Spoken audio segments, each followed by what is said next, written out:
Welcome to USA Global TV and Radio, where our mission is to provide education, entertainment, hope, and inspiration. USA Global TV and Radio connects you with experts and audiences all around the world every single day to help you succeed in business and to live a richer life. Visit us at usaglobaltv.com to learn about career and life-changing training and mentoring programs like the Listening Mentor.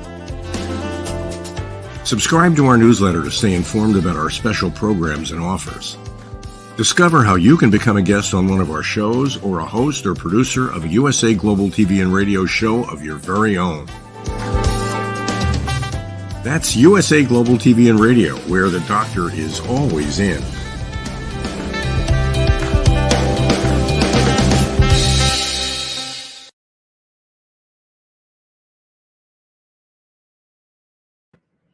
Welcome to USA Global TV and Radio. I'm your host, DIANN BOEHM, and our show today is Books, Blogs, and Poetry.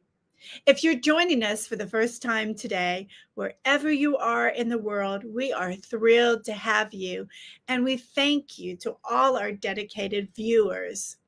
Dr. Jacalyn, founder and CEO of USA Global TV and Radio, is producing the show today.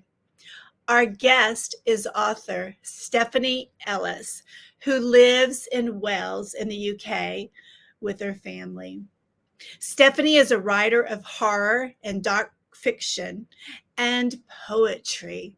She is an active member of the HWA. Please welcome author Stephanie Ellis. Hi, thank you for having me. Thank you. I have a couple of questions before we dive into all the great things you're writing. Would you like I pretty much am guessing what HWA stands for, but would you like to tell everyone? It's the Horror Writers Association. It does cause some confusion because I'm in a writers group with some other people and they're members of an HWA, but that's the Historical Writers Association. There you go. So you have to be careful you've got the right group, but it is the HWA that's sort of based in America and they've got chapters around the world. So it is global, although the main focus is in America. That's very exciting. You could almost blend the two together and have a joint party because when you do that research for horror, you know, you're looking at some pretty deep history as well, correct? Yeah, I've actually written some historical horror in recent times. I've been doing very much Norse-based short stories, which I blended in with my family background because I do a lot of ancestry training, going through the centuries to see who I actually descended from. And finding the Vikings there, I thought, well, I'd like to write some short stories about them. So I blended that in with the horror, and there's a few of those coming out this year, which has been great. Oh, that's very exciting. And you and I have something in common. I live on ancestry.com. It's awesome, isn't it? Yeah. And so I have a secret for you.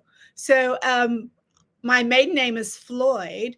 And the Floyd family actually came from Brexon, Wales. From Wrexham? Yeah. Oh.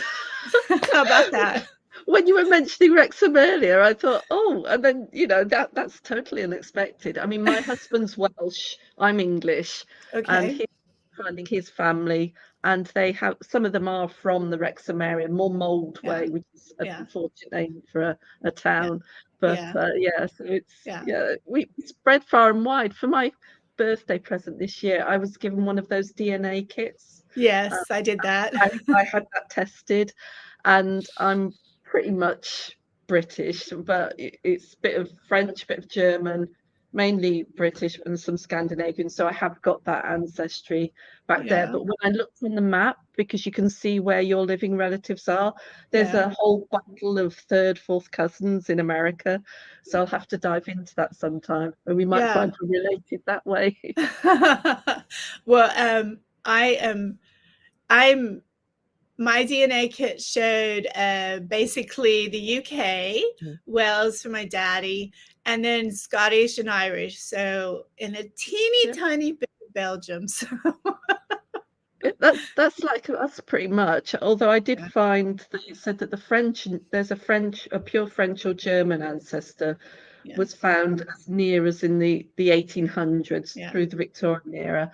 But I've tracked my family through that time, and I'd looked at the censuses, and I couldn't find anyone who's French or German. yeah, So I'm going to have to go back through and find exactly what they meant by that. It may be yeah. something unfortunate that I might not want to know about, but who knows? I Skeletons found in the cupboard.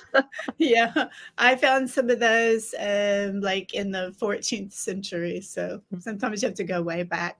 On Yeah. another note, before we dive into your books, so you're living in Wales, which is Yeah. absolutely beautiful. And I've Mm, only been in southern Wales. I hope to go back and mm, go to northern Wales, but it's absolutely a gorgeous mm. country. Part of the UK, I know, Mm. but still its own land. And you live with your family. So Mm. are your children grown? Or you have babies at home? I think I well, think I know the answer, but yeah, I've got children at home. They're all young adults now. They're all they've finished uni about a year Mhm. ago. They went through the whole studying through COVID while they were in uni, and it's impacted them a little bit. But Yes. they're all home and getting ready to make their own way in the world. So Mhm. we're in Wrexham as a base, and then once they've decided what they want to do, whether they're going to work and stay with us living or find their own places, because I know it's a lot harder now, we'll see. But that's partly why we're in Wrexham, because it gives them a good base to go off and try and find the jobs that they want to do. The Mhm. eldest, she's into festivals and things like that. She's just worked Glastonbury. My son, he's a musician, so he's trying to make his way with that. And then my youngest, she did psychology, and she's currently working with disabled students in a school. So they're all travelling their different paths, but they're very much home at the moment. Isn't that lovely? And it's exciting to do to you and your husband, and congratulations. It sounds like you've raised Mhm. some marvelous citizens of the world, and I'm Oh, sure they're they are. they're going to have a great positive impact in the world because they have Mm. you. Oh. So, any pets? No, I grew up with pets. I grew up in a very rural pub, which actually features in a way, in a disguised way, in some of my books. And we had cats, dogs, had ponies at the time. But then once you have family and children, I think the children were enough, so we don't have any pets anymore. I One know what day, you mean. maybe, but Yeah. it's too much of a tie, and they're expensive as well, so it's not quite what we can manage at the Yeah, moment. yeah. They pets are expensive Mm. and lots of love and care. That is for sure. But if ever you feel like your rural life, you want a taste of it, there's this marvelous UK show called All Creatures Great and Small. Have you ever watched it?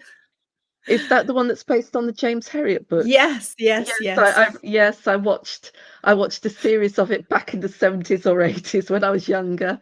I've read the books, Yeah, and I've caught a little bit of it occasion when I think they did a remake not so they long ago. they So did. I do like to see those sort of things. I'm watching we watched the remake and now we're watching the original.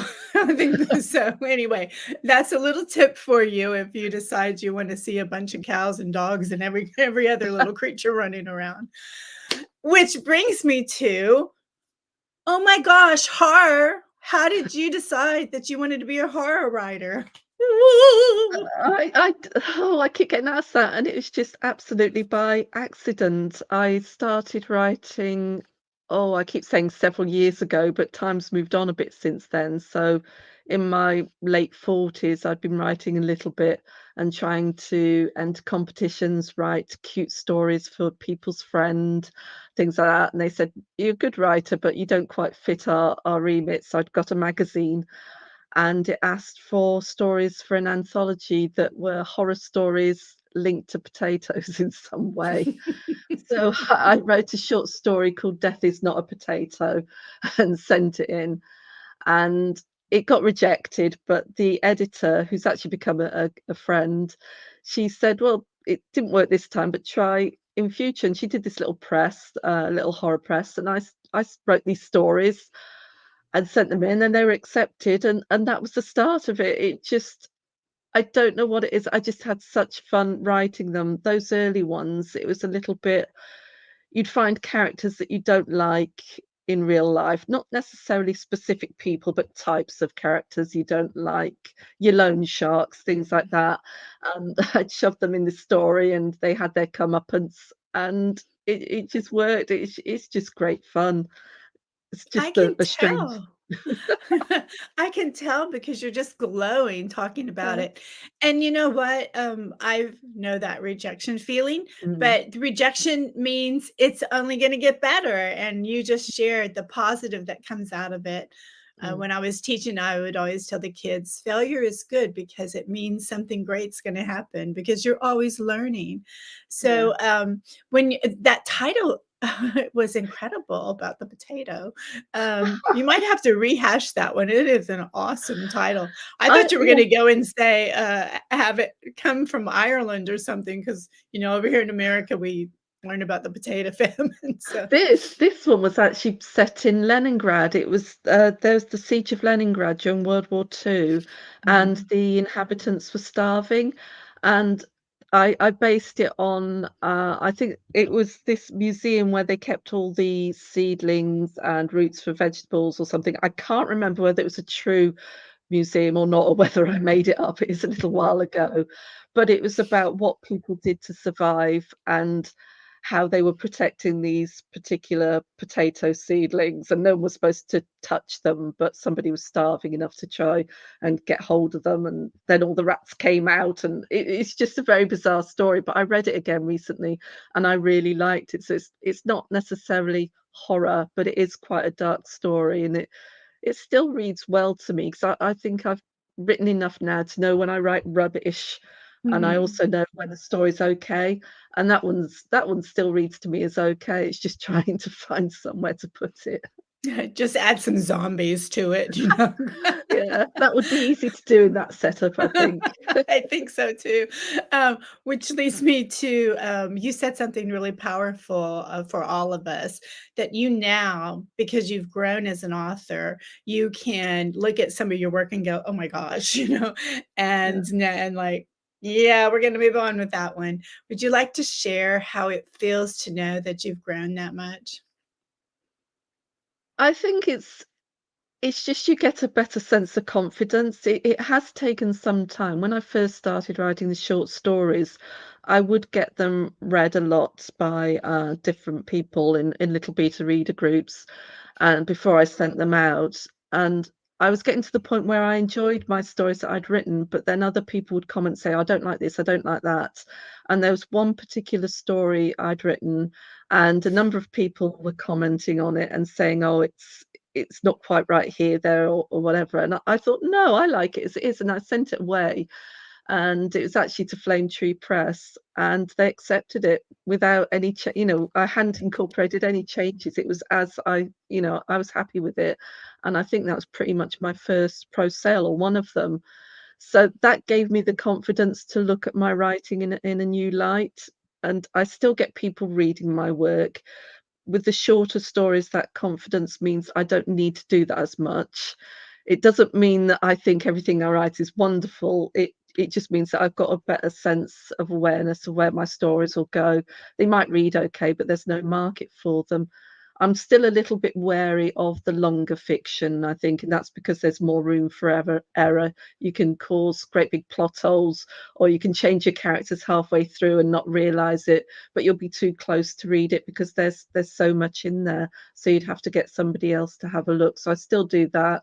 But the shorter stories, if I'm happier with it, then I just go my own way and don't rely too much on what other people say. It's still valuable. I'm not saying it isn't, but you do have to get to a point where you think, this is my work, this is me, and this is what I want to do, rather than what somebody else necessarily might come back with.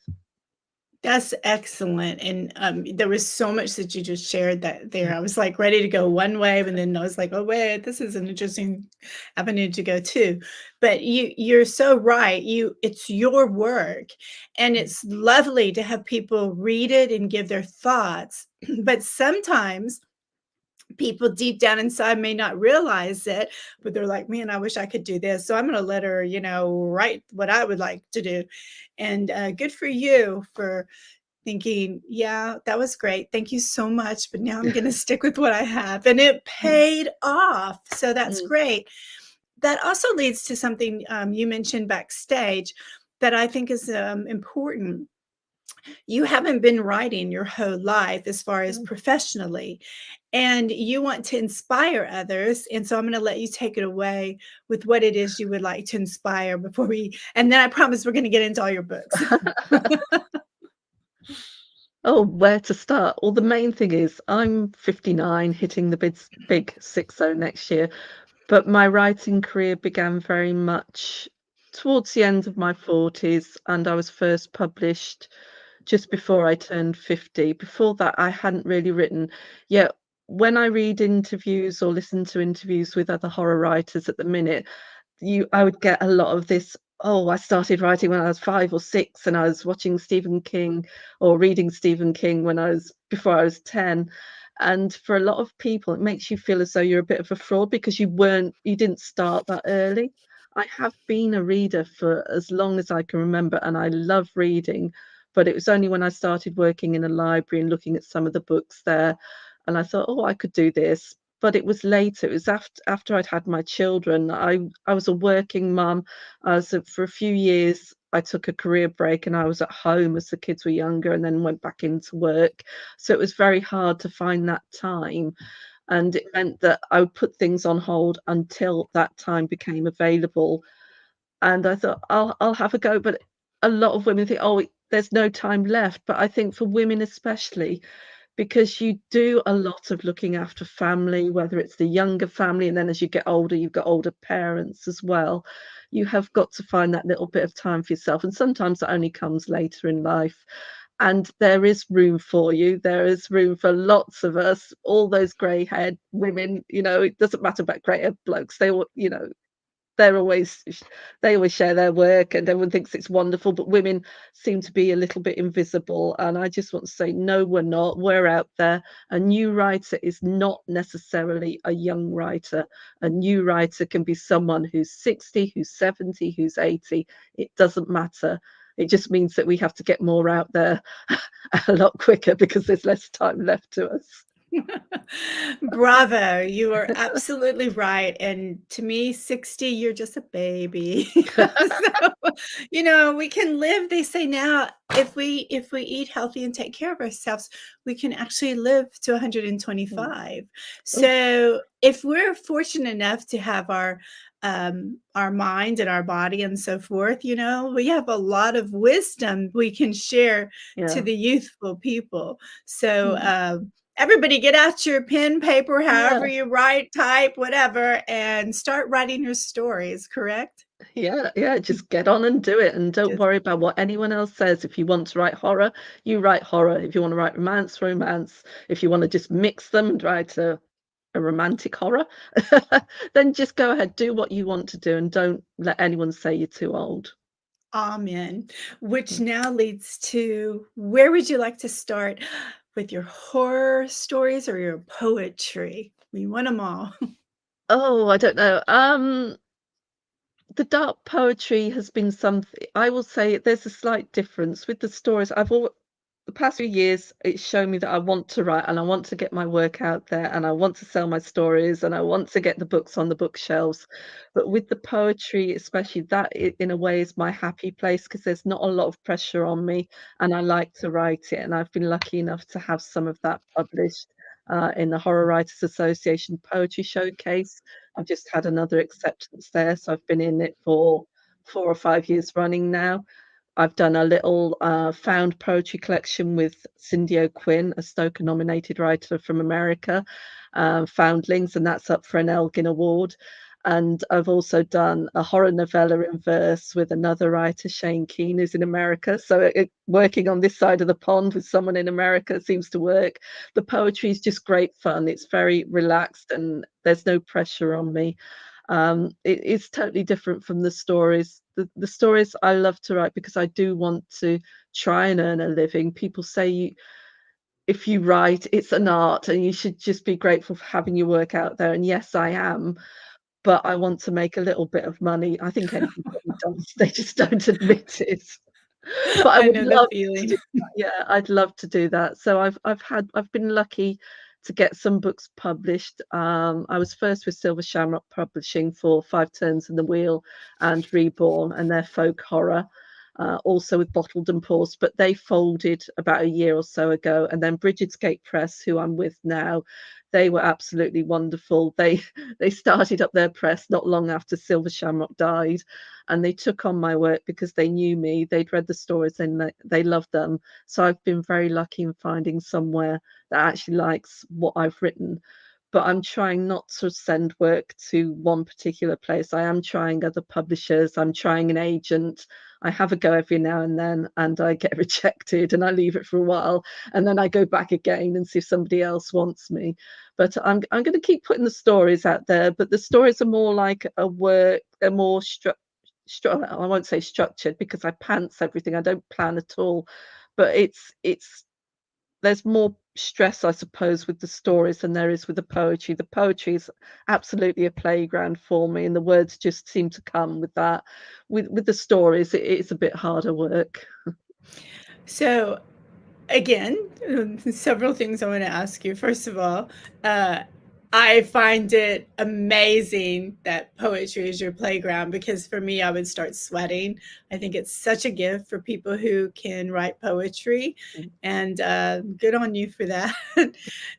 Secondly, you said you were a pantser. It kind of slid through there. Would you like to share with everyone what a pantser is versus a planner? Oh, it's somebody who makes it up as they go along completely. I get an idea for a book or a story, and it's usually somebody in a place. I get the setting and this person, and they're just there, and then I just sit behind their eyes and I go with them, and their story evolves, and so I just make it up as I go along. I don't know where it's going. I don't know an ending until I'm about 3/4 of the way through. It'll just suddenly happen that I know. I used to panic and think I'm writing all these thousands of words and I've got no idea where it's going. But for each book, it just seems to be naturally about that 3/4 mark that I say, oh, yeah, that's how it's going to end. And then I head that way. So, pantsing, I'll find these characters and they'll just take me on a journey, and I just go with them. I don't have chapter outlines, I don't have character outlines or descriptions or anything like that, although I should make notes more, because otherwise they might change eye color halfway through, or I might have them married to somebody else, or you have to sort of make sure there's the consistencies there. But there's a freedom there. I did try planning a book once when I first started and got an outline with all the chapters, and they just would not the characters would not obey what I wanted them to do, and Exactly. that just gave me stress. So I thought, no, I'll leave that and I'll just write. And sometimes it starts to work straight away. Sometimes it might take a rewrite of a chapter. The book I'm doing at the minute, my first chapter, or the chapter that I wrote first, is now about 3 or 4 chapters in, because I'll come up with other ideas as I'm writing, and then I go back and put those chapters in. And then sometimes I get a little bit stuck to it. I want to do this chapter, which is later on, but I'm not quite sure how to get there yet. But I do want to get that scene written and done. So then it becomes a bit like a dot to dot of trying to join up all these chapters. But it works for me. Exactly. And I'm a prancer as well, so I know exactly where you're coming from. And like you, I tried putting little, stickers and the characters underneath in this course that I took. And then it was like, yeah, I think what's so lovely about writing, which you had just shared, is that the characters didn't want to go with you. And you're like, whoa. And I love that, because that means you're like totally into the story, and it's going to become very authentic, wouldn't you say? Yeah, it makes them real. It's not forced. Mhm. And it's just really bizarre how they come to life, especially doing some of the things they do. So when people read my stories, I do have to remind them a bit, that's not me it's the characters. They behave like that. They say these things. They do these things. But it's just fun to have that freedom to be somebody else for a while and just to sort of let rip on the page a little bit. Exactly. And you had mentioned earlier that, that sometimes you'll see different characters when you're out and about in real life, and then you pop them into your stories. And I think that what you said earlier about us being older and us writing is that because we have lived and we have experiences and we can pull into these characters, it makes our writing more exciting, I think, because we don't have to make it up. It's like, no, I actually saw someone like that. Yeah, it's you see you've had the time to see a lot of people in a lot of situations, Mhm. and a lot of the time people say, oh, that won't really happen in real life, but it does, because you've seen it, you've experienced it. Right. Some of the characters in my Five Turns of the Wheel, they're people that I knew in a little way from the pub that I grew up in.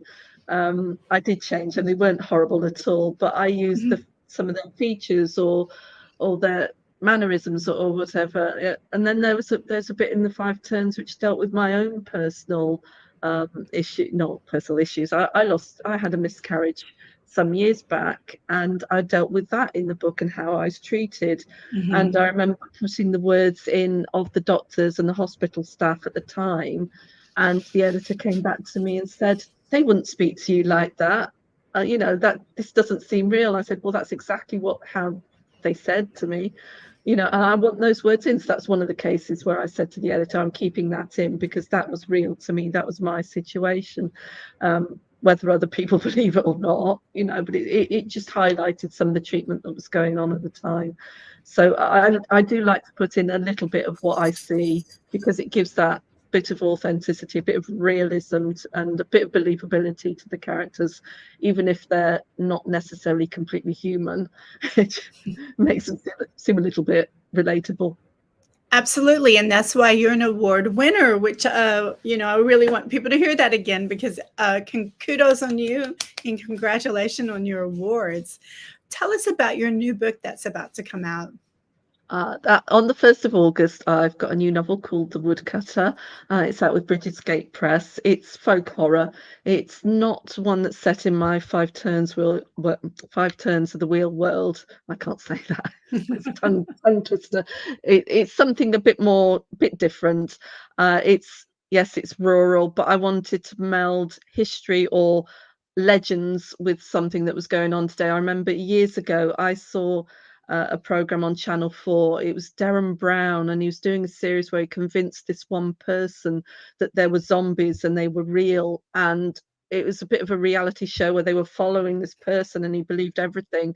So I thought I'd like to take that idea and bring it into the folk horror. So there's an element of reality TV, and you're never sure what is real or what has been set up by the TV producers or whatever. But I also had unreliable narrators, so they had their own issues. So you're not quite sure as you're reading as to whether you know the truth or not, and you have to keep reading to find out what happens. And I did have to get somebody to read the book for me to make sure that I hadn't completely confused myself, because as I was writing I was thinking, but the reader might want to know a bit more, and I thought, no, I'm behind the eyes of this person who doesn't know what's going on, so I'm going on this journey of learning with them the truth of the matter. So it's bringing back a legend, and whether that legend is real or whether it's a psychological issue, you don't really know. And I think I've left it fairly open that it could have gone either way. That is so exciting. I mean, I'm already wanting to have some popcorn with chocolate in it and just start. Let's make this a movie. I want to see it. But I also loved how you said, because when people are going to read it and they don't know which is real and which isn't, I think that makes it, very scary. Yeah, there's a point towards the end where they start to uncover what's real, but then another layer is added, and there's another sort of element to it. And so what they thought they'd really discovered at that point it's like the rug is taken from under their feet. They're completely left floundering again because it's twisted back. So it is, you do have to focus a little bit. But I will say I loved writing it, and I enjoyed reading it again, as you know, as a reader. So I think it stands up, and I hope other people will like it too. I think they're gonna love it. Now, can they pre-order it? They can pre-order the ebook that's up on Amazon at the moment. Print and other outlets will probably be available soon, and you can find those on Bridget's Press on their book details, because they've got all the links there as well for each book for their whole range. So can we also just go to your website and it'll tell us click on a pre-order? Can we do that too to make it easy? Yeah. If you go to my website, I've made sure that there's links there. It's actually on the first page that you land on. You'll see the books that I've written, Oh, and there it is. it Dr. should be Jacalyn's magic. yeah, it should be under Devilkin. There'll be Woodcutter under there, because Devilkin was the short stories that I did recently, and that one's a self-published one. Mhm. And then the Woodcutter underneath from Bridget's Press. There we go, with the axe on the front. Oh, what a great cover. It is Yeah, Elizabeth Leggett. She did that. She does a lot of covers for Bridget's Gate. She's really good. I really like yeah. that cover. It's a really great cover. So we can just go there for the pre-order. Let's see some of your other books, as Dr. Jacalyn was so kind to put up your website. So the next book is, there you go. That's Reborn. Yeah, that's the sequel to The Five Turns of the Wheel. That's folk horror. So it's very much this universe I've created that's sort of human, but just beyond our sight. And then some come into the human world, and they start to cause mischief and mayhem, and there's a lot of sacrifice involved. So if you like folk horror with ritual sacrifice, a lot of personal conflict, go for that. Oh, there you go. Again, a nail biter. Let's see what's Uh, next. Here we go. oh, that's a novella. I started writing that before COVID. So there is a pandemic in there, but they're not sure quite what it is. And what happens, this is the worst thing I could imagine having suffered from. Your body freezes, but you're fully conscious, you're aware. Don't know whether you've ever heard of locked-in syndrome, Yeah, where I you've know got paper. someone. So it's that sort of thing, but it Mhm. happens to people out on the street. They suddenly seize. They can't do anything, and it spreads, and they don't know how or why. There is a reason given in there, but there's some instances where you're in this awful situation, like if you were lighting fireworks and you freeze, and then you can't get away from the fire, so someone comes to rescue you, to pull you away, and then they freeze, and it's just such a horrible situation. I mean, if you were stood on a railway track and you froze and you couldn't move, but you could see it coming, or if you're on the beach and the tide was coming in and you'd froze and you couldn't move and there was no one around to help you, you're just so vulnerable and so helpless.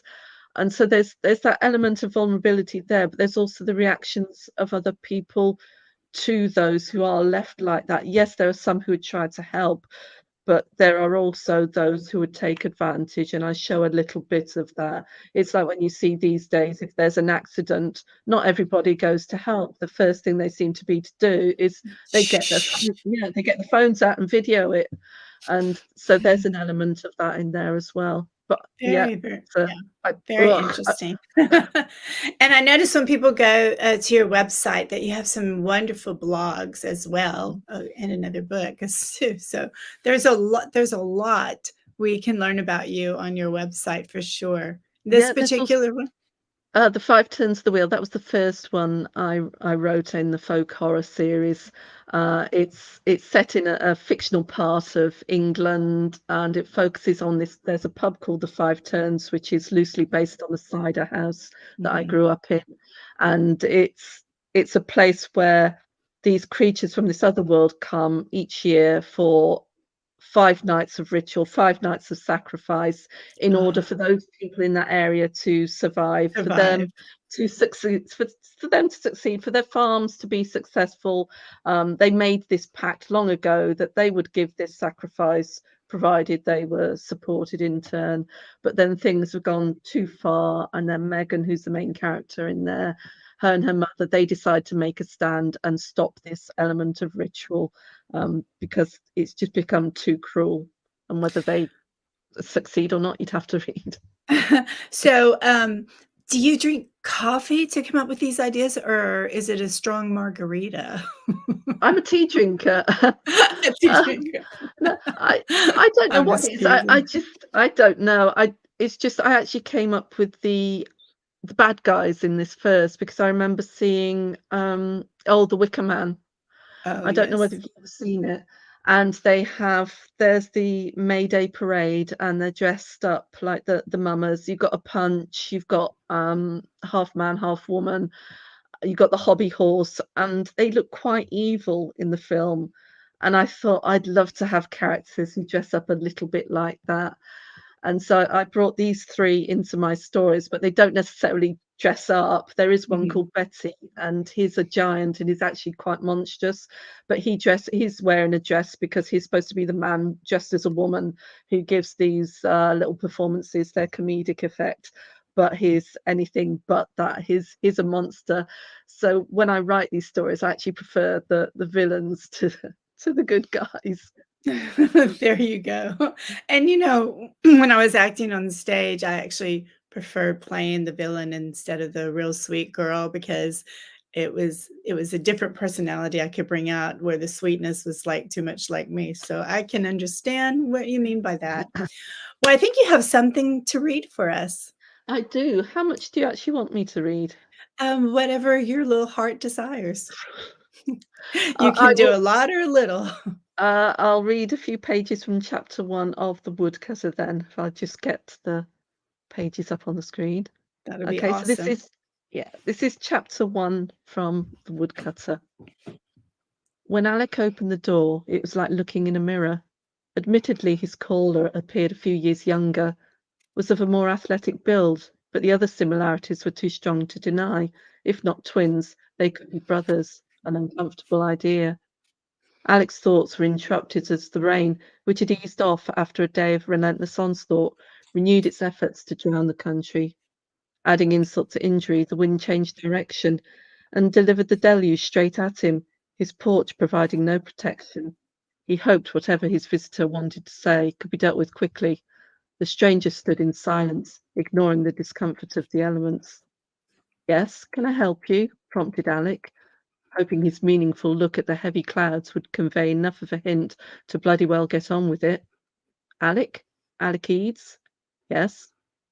At this affirmative, the stranger stared at him harder, making him feel as if he'd been put under a microscope. He squirmed. "Yes?" Alec could hear the irritation in his voice, dislike seeming rude, but the man wasn't helping himself, seemed almost to be on the point of turning away. Whatever he wanted to say, he was in two minds about it. The rain came down harder. Alec wanted nothing more than to shut the door on his intruder, but despite his annoyance, he was curious. Meeting your doppelganger on your doorstep late at night was something which didn't happen very often. Alec tried again.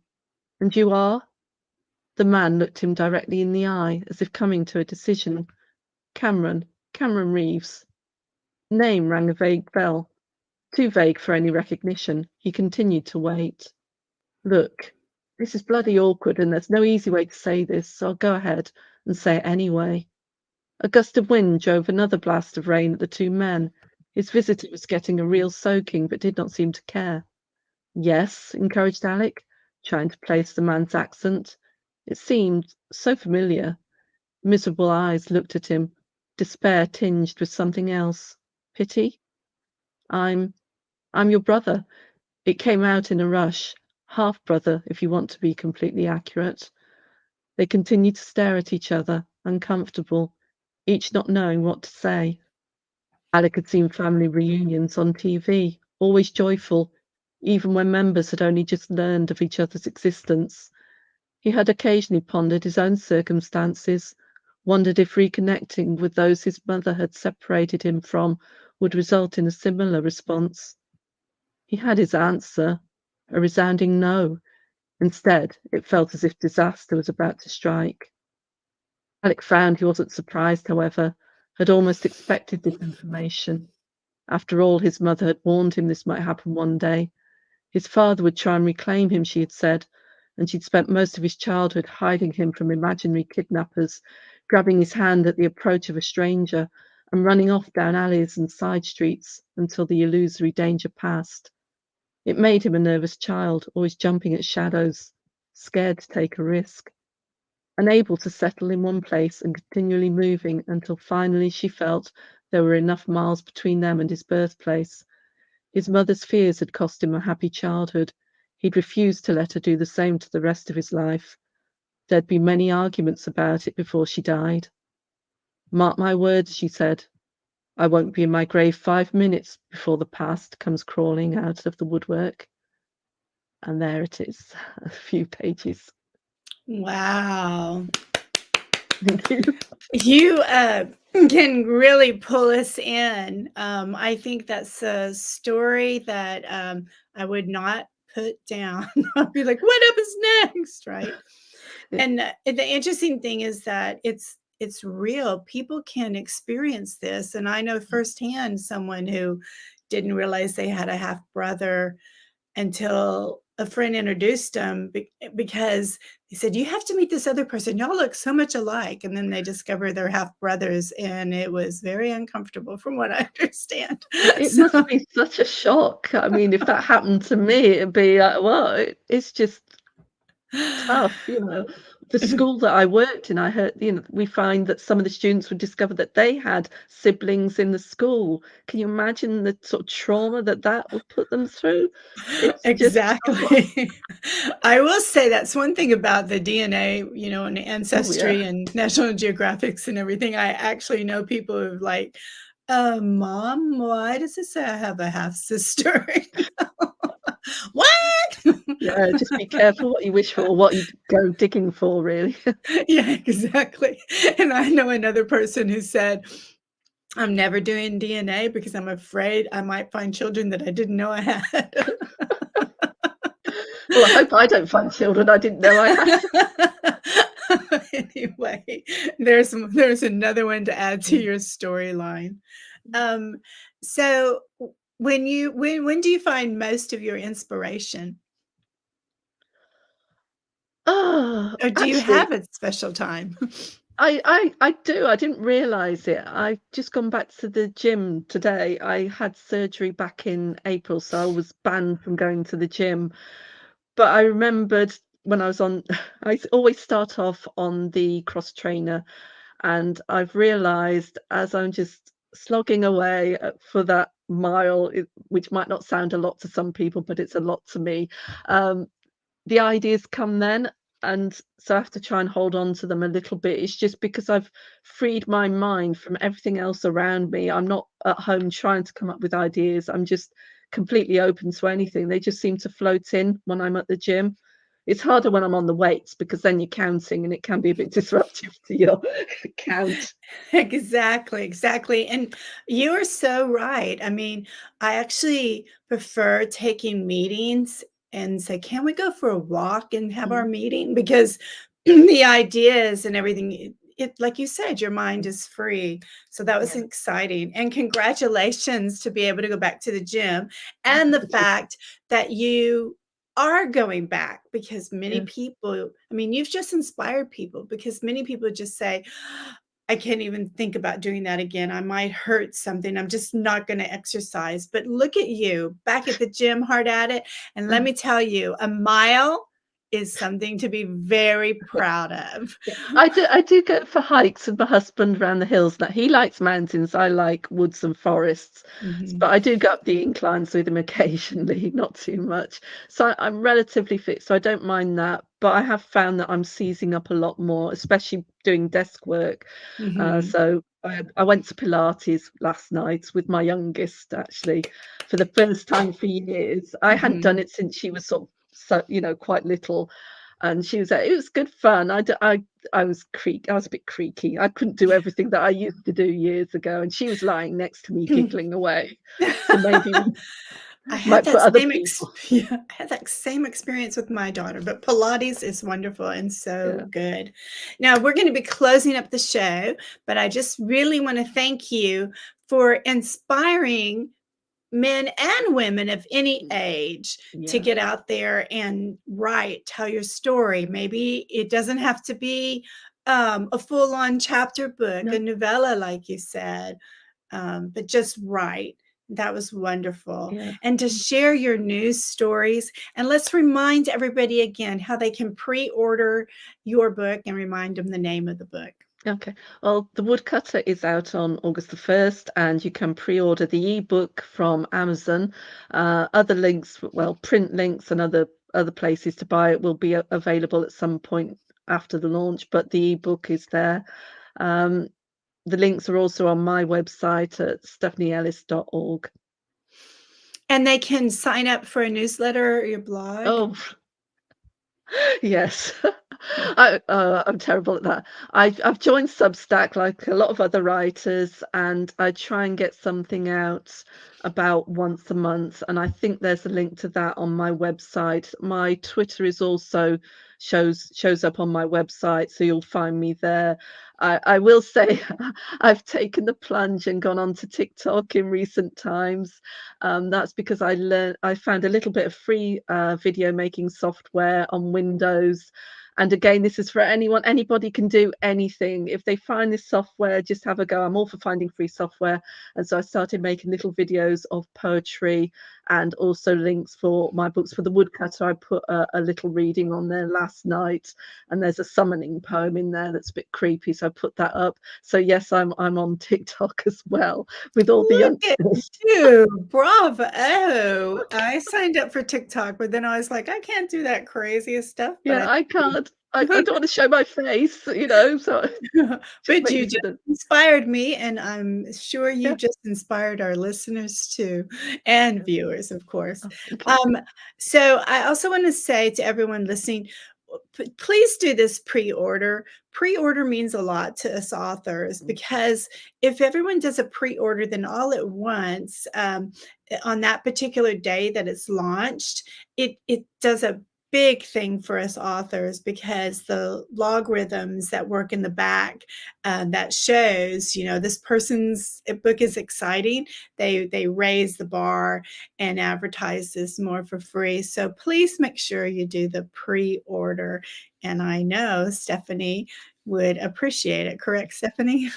Oh, I would. I'd really appreciate it, and reviews as well. So if you've Oh, enjoyed the book, absolutely. or even if it didn't quite if it wasn't quite for you, feel free to say that. It doesn't matter. It's just nice to have the feedback and to know that other people read it. And if it's not my book, then buy someone else's book and review theirs or pre-order theirs as well. There's books out there for everybody. So yes, I'd love lots of people to buy my books, but I'm a reader, and you can see the shelves behind me. I've got other shelves over there as well. I'm there buying other people's books. So you need to keep writing. You need to start writing to make those books that people like me will be like, would like to read.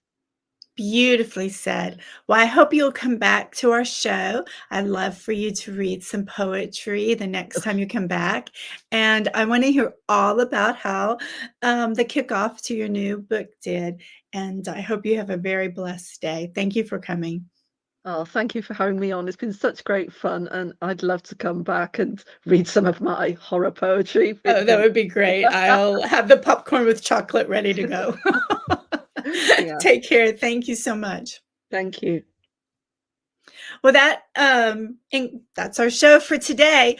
What a wonderful author we had. If you are interested in dark fiction and poetry and horror, please look up stephanieellis.com, because she will keep you entertained.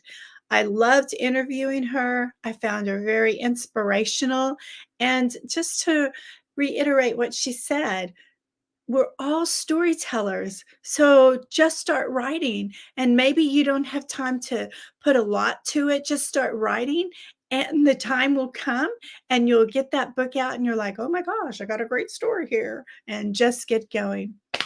Well, that concludes today. And I hope you all have a fabulous day and make time to read.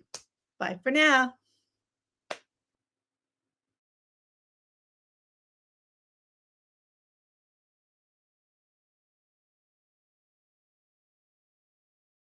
Kapayapaan, kapayapaan, kapayapaan. Dianne Floyd BOEHM's A Song of Peace tells the story of a young lad named Tommy whose fervent wish for peace on earth touches the hearts of his friends and family, spreads to his community, and eventually unites the whole world around making his dream of peace a reality for everyone. Sit down with the children in your life and share Tommy's amazing story of love and hope. Sing your own song of peace and invite the children to join you. Tommy's tale is more than just a story. It's a movement, and everyone's warmly welcome to take part. Kapayapaan, kapayapaan, kapayapaan, kapayapaan.